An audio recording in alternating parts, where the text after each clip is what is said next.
Hello, welcome to today's very big edition of Fiifi-Manfred on YouTube.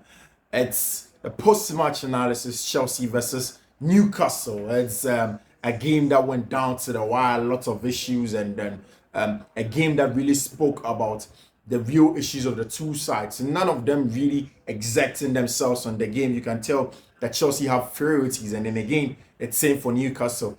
They have been undone by a lot of injuries, and we'll talk about all of that. My name is Fiifi-Manfred. This is Fiifi-Manfred on YouTube. If you are new to the channel, thank you very much for choosing us on Fiifi-Manfred on YouTube. If you aren't new and you are an ardent listener, again, thank you very much. If you've not subscribed to the channel, you ought to subscribe to the channel now and turn on notification. You should do so now.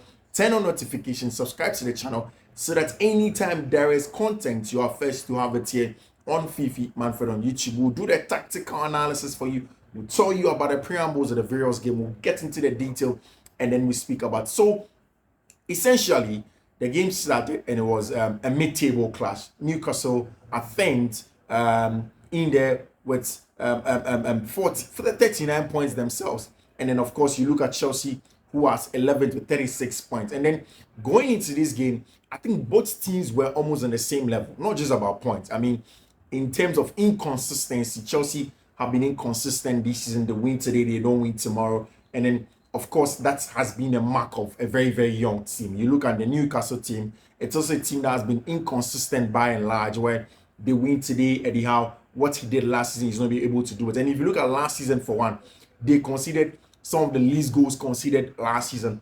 They were very physical. You look at the Newcastle side, and throughout last season, they had been very physical. The physical contribution of the team from the likes of Fabian Schär, Dan Burns, Svan Botsman, and those guys have been very immense in the team. But this season, they are not being able to replicate that kind of form. But this game was an opportunity for Newcastle to move up to about the 7th place.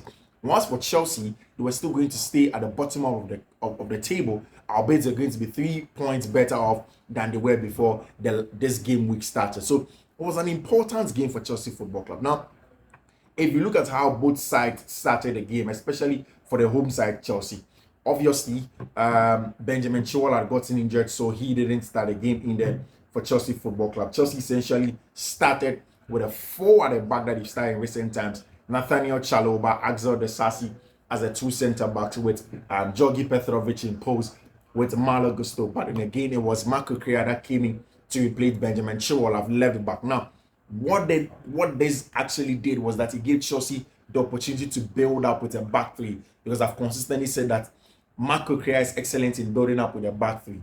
Now, but Chelsea didn't do this a lot of the times. What they did, however, was to build with a back four, was to have the 2 outside centre-backs, the 2 centre-backs open up, then the full-backs hugging the touchline. And I've had issues a lot of the time with Chelsea's build-up. Again, I think one of the biggest problems with Chelsea's build-up has been Georgi Petrovic in pose. And Petrovic's ability to play out from the back has been very questionable. In fact, in the opening of the game, he made a very bad mistake, and Newcastle wanted to go in confidence from there. They knew that they could force Chelsea. Now, if you look at the team, Newcastle hardly presses very high. They usually sit in the mid block. They usually prevent you from having a lot of central control in the middle of the park. But this time, they pushed up very high. They forced Chelsea up top. They tried to make Chelsea make mistakes up top in there. And it was because they knew that Chelsea would try and play out from the back, but Chelsea aren't perfect at playing out from the back yet. And it was clear when Georgi Petrovic made that mistake. Now, the two DMs actually, central midfielders were Enzo Fernandez and Moise Caicedo sitting in front of the back four. And then, of course, there was Cole Palmer, Sterling, Conor Gallagher, and then Nicolas Jackson. Again, we had heard in the pre-match discussion that Conor Gallagher was down with a flu and had not trained for the better part of the week. And I think that affected his game. For a kind of player that injects the pace and the aggression and the physicality in Chelsea's game, he was absent. And Newcastle grew in confidence. They got a lot of confidence on the ball. They won a lot of second balls. They were more aggressive. Albeit the ball also didn't stick to them.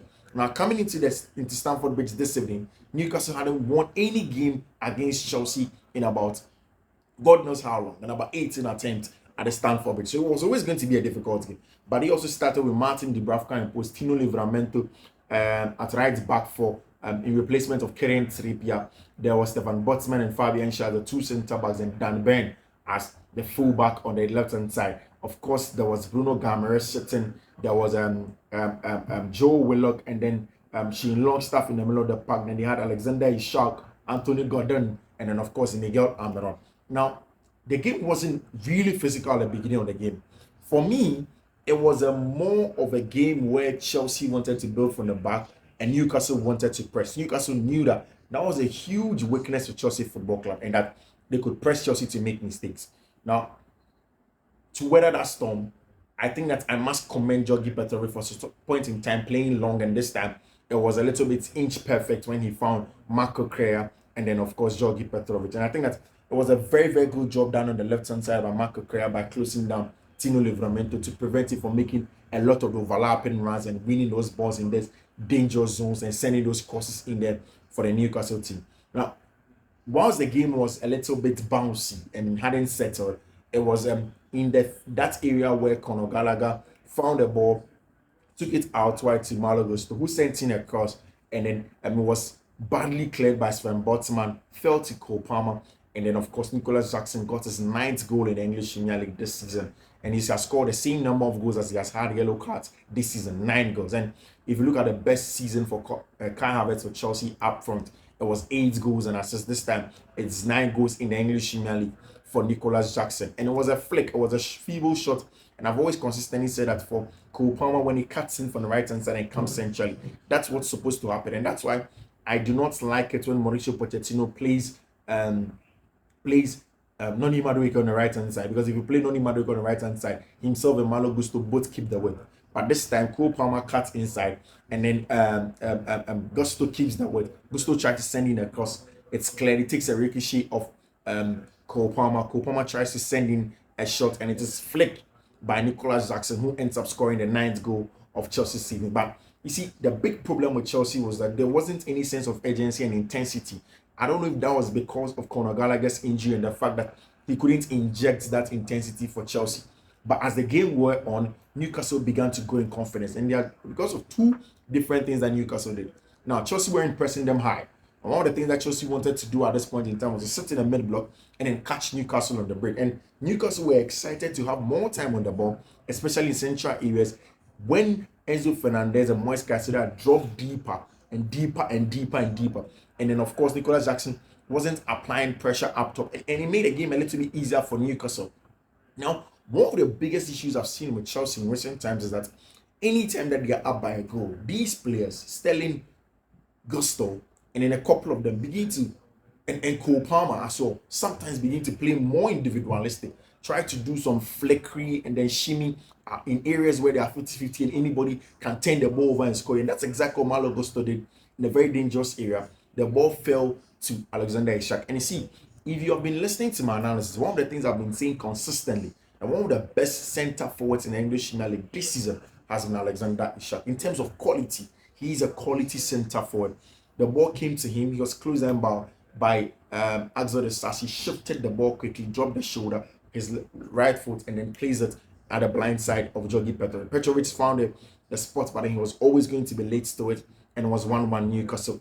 Chelsea tried to calm down. Raheem Sterling got some chances, failed at it. And you see, my biggest problem with Chelsea is Raheem Sterling sometimes, and it's inconsistently. For a senior player like Raheem Sterling, he should have been more consistent to get the guys, other boys who are junior to him, to also have that consistency that's needed in games like this. But Raheem has been largely consistent. But in the second half, when the game restarted, I felt the injection now it's because of 2 things. Now, Chelsea's build-up now became extra better. Now, why this was better? Because now Georgi Petrovic didn't have his fullback occupying close to him, more like a W shape. Now, they pushed very up like a U, and then he could send diagonal balls to either of Correa or Malo Gusto. When Malo Gusto found the ball, there was always available option Moises Caicedo and Enzo Fernandez in central areas to progress the ball. Now, this is the reason why Chelsea had 16 spells of pressure, especially on the right-hand side when Conor Gallagher came to join. And anytime that Newcastle had one possession, they would counter-press them and win the ball back.